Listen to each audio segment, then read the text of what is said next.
Halo sobatku, selamat datang di channel Sobat Movie. Tempatnya review film paling asik dan menarik buat sobatku semua. Yang baru gabung, silahkan klik tombol subscribe ya dan nyalakan loncengnya, supaya kalian tidak ketinggalan film-film seru yang Mimin upload. Oke, gak usah berlama-lama lagi, langsung aja kita ke reviewnya. Gasken sob.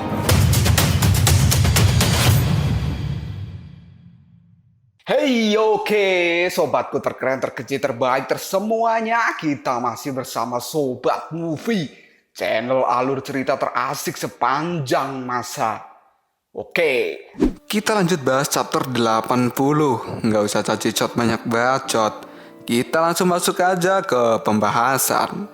Serangan yang dilakukan Rodara Bumi pada Dewa Mata 3. Hal itu membuat Dewa Mata 3 menjadi meninggoy. Dan kini Rodara Bumi pun mengatakan, "Mata 3, aku akan selalu mengingatmu." Jenderal Surga Timur yang melihat Dewa Mata 3 telah mati, kini dia pun datang ke hadapan Rodara Bumi untuk menantangnya. Karena Jenderal Surga Timur ini telah bersumpah akan melindungi surga apapun yang terjadi. Rodara Bumi pun kini langsung berkata pada Jenderal Surga Timur, "Hei, aku tidak menginginkan hal ini. Ternyata kini telah datang Pak Tua yang akan melawanku ya." Dan tiba-tiba saja, kini petir ungu langsung menyambar di tempat itu. Ternyata kedatangan dari Jenderal Surga Timur ini tidak sendirian. Dan kini terlihatlah Jenderal Surga Barat dan juga para jenggang sudah datang ke tempat itu untuk mengeroyok roh darah bumi. Roh darah bumi pun kini tidak gentar sedikit pun melihat kedatangan dari mereka semua.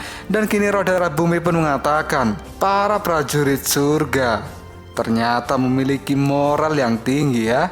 Tapi di mataku, kalian semua itu hanyalah orang yang lemah. Dan kalian adalah sekumpulan sampah." Mendengar kata-kata yang diucapkan dari roh darah bumi, hal ini membuat Jenderal Surga Timur menjadi marah. Begitu juga dengan Jenderal Surga Barat yang langsung mengatakan bahwa roh darah bumi ini sangat sombong.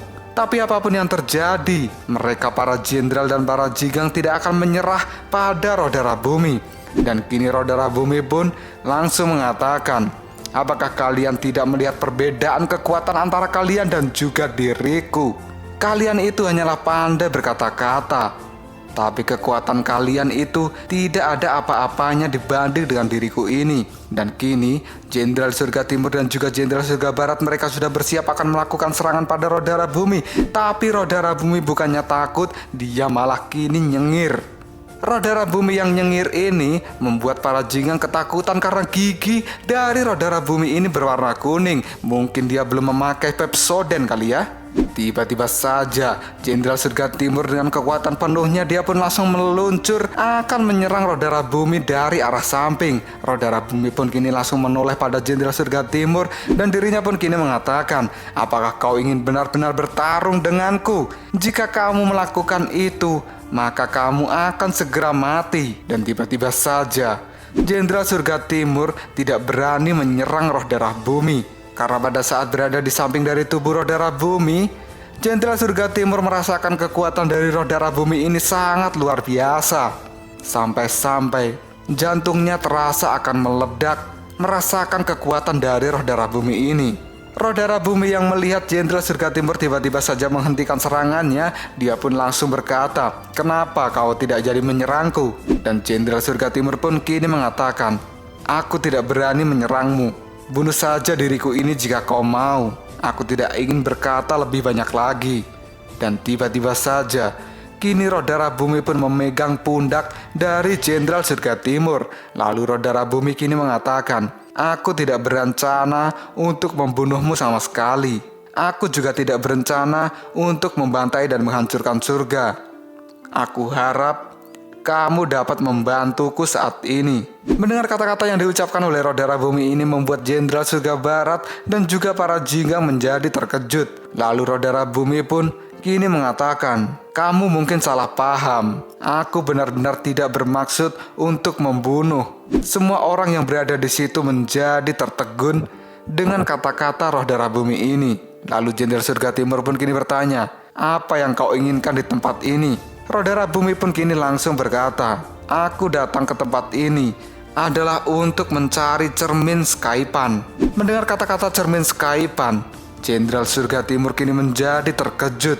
Dan terlihatlah cermin Skypan itu sudah hancur karena pukulan oleh Dewa Rulai pada waktu itu. Oke, kita langsung berpindah ke tempat Biksu Tong ya.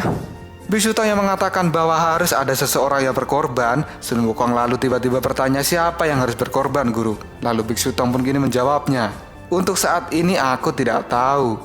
Lalu Sun Wukong pun bertanya, Guru, kamu tidak perlu terlalu serius menanggapi kata-kata dari si monster siput itu.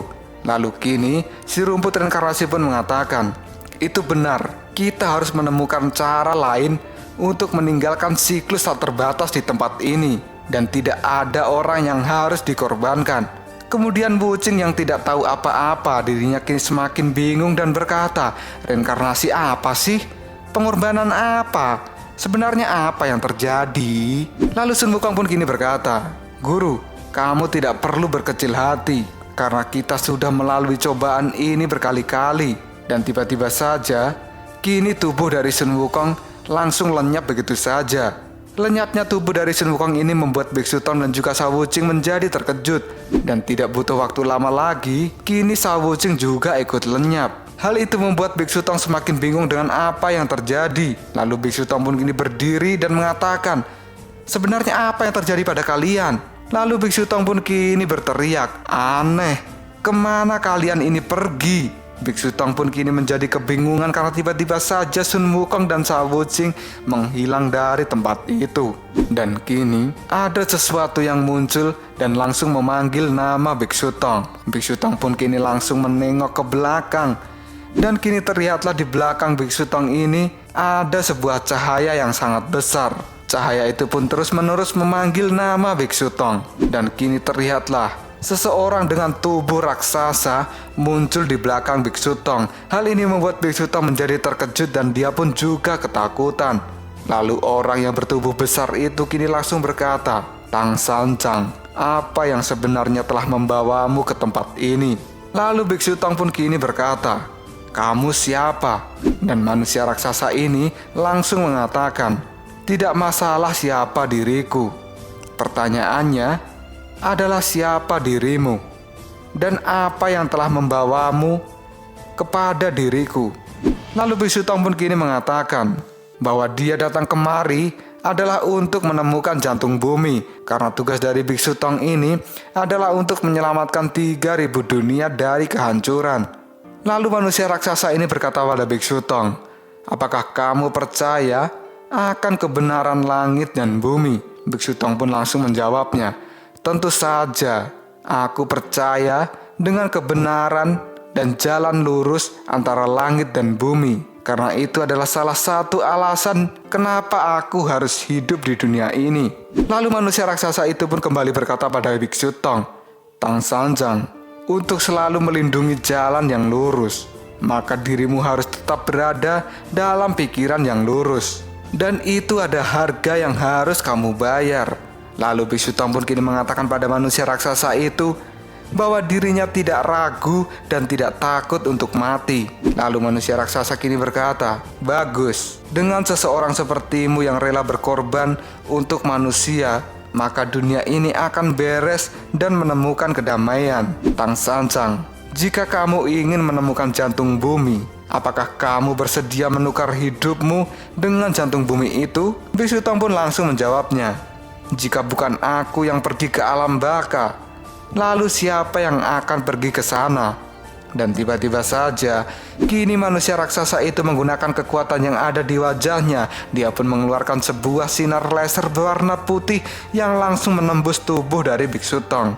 Dan kini, dalam sekejap, tubuh dari Biksu Tong menjadi lenyap. Ketika tubuh dari Biksu Tong ini lenyap, dia pun mendengar kata-kata Sun Wukong, Guru, tolong jangan berkecil hati, karena kita telah melalui banyak cobaan di tempat ini. Biksu Tong yang masih terdiam dan tidak menjawab perkataan dari Sun Wukong. Tiba-tiba saja kini Sun Wukong langsung mengatakan, apa yang sebenarnya terjadi pada guru? Dia membuat kita bingung. Dan Sun Wukong pun masih tetap memandangi tubuh gurunya. Tapi Biksu Tong pun masih tetap tidak bergerak sama sekali.